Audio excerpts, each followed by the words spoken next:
इन पढ़े लिखे लोगों को ये कह रहा हूं कि जो रथ मैंने जहां तक लाया, देखो बहुत खास बात, आखिरी मैसेज। इसलिए ये पढ़े लिखे लोगों को मैं कह रहा हूं, बाबा साहब कह रहे हैं कि ये रथ मैंने यहां तक लाया। आपको लगता है तो आगे लेकर जाओ, लगता है तो आगे लेकर जाओ, नहीं तो जिस जगह पर है उधर ही रहना, लेकिन कम से कम इसको पीछे लेकर जाने का काम मत कर। दूर दूर तक मैं देख रहा हूं, लेकिन मुझे कोई नौजवान नजर नहीं आ रहा है। तो बाबा साहब के साथ में लोग नहीं थे क्या उस वक्त? आजू बाजू में लोग नहीं थे, अकेले थे बाबा साहब आंबेडकर? लोग थे, लेकिन फिर भी बाबा साहब क्या कह रहे हैं कि मैं दूर दूर तक देख रहा हूं, लेकिन मुझे कोई नौजवान नजर नहीं आ रहा है कि जो करोड़ों लोगों की आशा की किरण बने। ये अपेक्षाएं बाबा साहब आंबेडकर ने हमारे ऊपर रखी थी। जो ये अधूरा कार्य जो उन्होंने कहा कि मैं मेरे जीवन में बहुत कुछ किया, लेकिन राष्ट्रव्यापी संगठन मैं नहीं बना पाया, ये कार्य अधूरा है, जिसको पूरा करने के लिए आप जान की बाजी लगाओ। ये बाबा साहब ने कहा था, हम कह रहे हैं जान की बाजी मत लगा। चलो भाई मत लगा। इंसान जीवन में एक ही चीज से डरता है, मौत से डरता है। अगर वो मर रहा है ना, उसके कान में जाकर के जिंदा रहना चाहते, वो बोलेगा जिंदा रहे। इंसान सिर्फ एक ही चीज से डरता है, मौत से। तो जान की बाजी मत लगा। हम कह रहे 24 घंटे में से 22 घंटे निजी जीवन के लिए दो, परिवार के लिए दो, नौकरी के लिए दो, लेकिन मान सम्मान स्वाभिमान का जीवन जीने के लिए 2 घंटा लगा। 2 घंटा। यहां पर जितने लोग बैठे हुए हैं, अगर एक आदमी ने 2 घंटा लगाए, यहां पर 20 लोग बैठे हुए हैं, तो एक दिन में कितने घंटे हो जाएंगे? 40 घंटे। महीने में कितने हो जाएंगे? 1200 घंटे। साल के कितने हो जाएंगे? अंदाजा लगाओ। 5 साल के कितने होंगे? साला हजारों साल की गुलामी 5-10 साल में निपट जाएगी। तो 20 ही रहेंगे। इतना अगर काम हम करेंगे तो 20 ही रहेंगे, फिर 200 बन जाएंगे, 2000 बन जाएंगे, 20,000 बन जाएंगे। 2 ही घंटे कैलकुलेशन करो तो हजारों साल की गुलामी मैडम सिर्फ 2 घंटा देने से मामला निपट सकता है। लेकिन ध्यान रखिए, समस्या राष्ट्रव्यापी है। आपके किसी एक जिला की नहीं है या बंगाल की नहीं है, पूरे देश की समस्या है। आरक्षण खत्म हो रहा है, पूरे देश में हो रहा है। नौकरियां पूरे देश में खत्म हो रही, किसानों की समस्या पूरे देश में, एनआरसी पूरे देश में लागू होगी, निजीकरण पूरे देश में आ गया, महिलाओं पर अत्याचार पूरे देश में हो रहा है। समस्या देशव्यापी है। ध्यान रखना है, आपका संगठन जिलाव्यापी राज्यव्यापी नहीं होना चाहिए। बाबा साहब का आंदोलन देशव्यापी था, तभी तो बाबा साहब बंगाल से चुनकर गए ना, तभी तो बाबा साहब बंगाल से चुनकर गए। 18, 19, 20 जुलाई 1942 में बाबा साहब आंबेडकर ने नागपुर में शेड्यूल कास्ट फेडरेशन लिया। 75,000 लोग थे।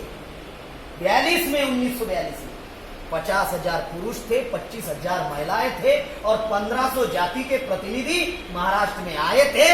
महाराष्ट्र में सिर्फ 47 शेड्यूल कास्ट की जातियां हैं, 1500 जाति का रिकॉर्ड है वहां पे उपलब्ध है। पूरे देश भर से लोग आए थे। देशव्यापी संगठन था। बाबा साहब ने देशव्यापी संगठन, देशव्यापी आंदोलन चलाया। उस वजह से संविधान का निर्माण हुआ। उस वजह से बाबा साहब आंबेडकर ड्राफ्टिंग कमेटी के चेयरमैन बने। उस वजह से हमको अधिकार मिले। ये राष्ट्रव्यापी आंदोलन की वजह से मिले। इसलिए आप लोगों को एक बात ध्यान में रखना है कि समस्या देशव्यापी है, आंदोलन देशव्यापी होना चाहिए, तो हमारी समस्या का समाधान हो सकता है। हमारा समाज जातियों में बांटा हुआ है और लाखों संगठनों में बटा हुआ है। हमारा समाज जातियों में बांटा हुआ है और लाखों संगठनों में बटा हुआ है। ये लाखों संगठन हमारे समाज में होने की वजह से दुनिया में आंदोलन चलाने के लिए 3 चीजें चाहिए: टाइम, टैलेंट, मनी। और लाखों संगठनों में समाज का टाइम डिवाइड हो चुका है, समाज का पैसा डिवाइड हो चुका है, समाज की बुद्धि डिवाइड हो चुकी है। अगर वो एक जगह पर अगर आ जाए तो हम लोग हुक्मरान बन सकते हैं। जिसकी संख्या ज्यादा उनके वोट ज्यादा, जिनके वोट ज्यादा, चलो लड़ झगड़ने की बात नहीं समझा रहा, रोड पर उतरने की बात नहीं समझा रहा, हाथ में डंडा लेने की बात नहीं। मौलिक सिद्धांत, जिनकी संख्या ज्यादा उनके वोट ज्यादा, जिनके वोट ज्यादा राजा उनका होगा। जनता हमारी है, जनमत कांग्रेस का बन चुका है, टीएमसी का बन चुका है, बीजेपी का बन चुका है, कम्युनिस्ट का बन चुका है। बस वो जनमत को तैयार करना है, वो जनमत को तैयार करना है। और तैयार करने के लिए व्यक्ति में परिवर्तन तभी संभव है। तो बाबा साहब ने जवाब दिया, हर परिवर्तन का मूल है विचार परिवर्तन। व्यक्ति के विचार में अगर परिवर्तन हुआ तो स्वभाव में परिवर्तन होगा, स्वभाव में परिवर्तन हुआ तो आचरण में परिवर्तन होगा, आचरण में अगर परिवर्तन हुआ तो व्यक्ति में परिवर्तन संभव है। तो हमें विचारों में परिवर्तन लाना होगा। और परिवर्तन लाने के लिए हर एक व्यक्ति को 2 घंटे का अगर हम लोग समय निर्धारित करते हैं, हमारे आने वाले जनरेशन को बचाने के लिए, मान सम्मान से जीने के लिए जो लोग ऐसा समय देते हैं, बाबा साहब आम्बेडकर ने कहा कि मैं उन लोगों का जय जयकार करता हूं, लेकिन मैं ऐसे किसी भी लोगों का जय जयकार करने में मैं राजी नहीं हूं जो लोग दबे पिछले पीड़ित ऐसे करोड़ों असहाय लोगों के गुलामी से मुक्त करने के लिए जो लोग काम करते हैं, मैं उन लोगों का अभिवादन करता हूं। ऐसा हमारे महापुरुष कहते थे। इसलिए साथियों, वामसे भारत मुक्ति मोर्चा और बहुजन क्रांति मोर्चा इस देश में राष्ट्रव्यापी जन आंदोलन बनाने की प्रक्रिया में है। आपके बंगाल में हमने 5 ऑफिस तैयार किए हैं, 2 वामसेप के भवन हैं। पूरे देश भर में हमारे 5 वामसेप के भवन हैं और 18 राज्य में जमीन हम लोगों ने खरीदी हुई है, कुछ उन्हें दान में दी है। दिसंबर 2022 तक हम लोग 18 राज्य में 18 वामसेप भवन बनाएंगे ताकि ऑल इंडिया का मॉनिटरिंग किया जाए। अभी हमारे 196 ऑफिसेस है, कुछ किराए पर चल रहे हैं, कुछ खरीदे हुए। आने वाले दिनों में 500 जिला में 500 ऑफिसेस होंगे। 2 प्रिंटिंग प्रेस है हमारे पास में, जहां पर 9 भाषा में साप्ताहिक निकलता है। डेली न्यूज़पेपर हम लोग चलाते हैं, मराठी और हिंदी में। पेपर का नाम है दैनिक मूल निवासी नायक। और आपके बंगाल में हम लोग मासिक चलाते हैं, उस पेपर का नाम है मूल निवासी मुक्ति वार्ता, जिस पेपर की कीमत 5 रुपए है। शायद इस मंथ का पेपर छपा हुआ आया हुआ है। 2000 पूर्णकालीन प्रचारक है, देश भर में काम कर रहे हैं। आने वाले दिनों में 10,000 पूर्णकालीन प्रचारक हम लोग बनाने जा रहे हैं। अब सोशल मीडिया को हम लोगों ने प्राथमिकता पर हम लोगों ने लिया है और 31 राज्यों में हम 31 सोशल मीडिया के सेंटर बनाने वाले हैं। एक सेंटर बनाने के लिए हम लोगों को 3 लाख रुपए खर्चा आता है और 5 राज्यों में हम लोगों ने सेंटर बनाए हैं कैपिटल में, जिसके लिए सेंट्रल से हम लोग निधि प्रोवाइड कर रहे हैं। और आपके बंगाल में हमने सोशल मीडिया का सेंटर बनाया। ये जो रूम है, इस रूम में हम लोगों ने सोशल मीडिया सेंटर बनाया हुआ है। बंगाल में है, बिहार में है, यूपी में है, महाराष्ट्र में है, अभी ओडिशा में चल रहा है। हर जिला में हम लोग, फिर स्टेट का सोशल मीडिया होने के बाद फिर कमिश्नरी का होगा, फिर जिला का होगा, फिर सब डिवीजन का होगा, फिर ब्लॉक का होगा, फिर जीपी का होगा। और आने वाले दिनों में गांव देहात तक सोशल मीडिया हमारा खड़े होने वाला है।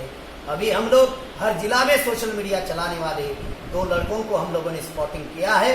आपके बंगाल में आने वाले दिनों में हम लोग सुचारू रूप से हम लोग कार्य करने वाले हैं।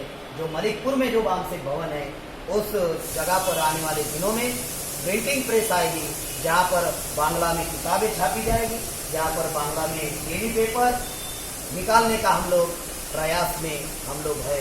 ये बहुत सारी ऐसी बातें हैं जो हम लोग जिस पर अमल कर रहे हैं। आप लोगों को सिर्फ एक ही बात मैं बताना चाहता हूँ, जो महापुरुषों का अधूरा कार्य है, उस कार्य को हम लोगों को पूरा करना होगा। पूरा करने के लिए आप लोग साथ और सहयोग देंगे। जो समय दे सकता है उसने समय देना चाहिए, जो पैसा दे सकते हैं उन्होंने पैसा देना चाहिए। नहीं तो आंदोलन अपने समाज का चलाओगे और मदद ब्राह्मणों से लोगे तो आंदोलन चलाओगे। आज बंगाल का प्रतिदिन का खर्चा 10,000 रुपये, आप लोगों को मालूम है।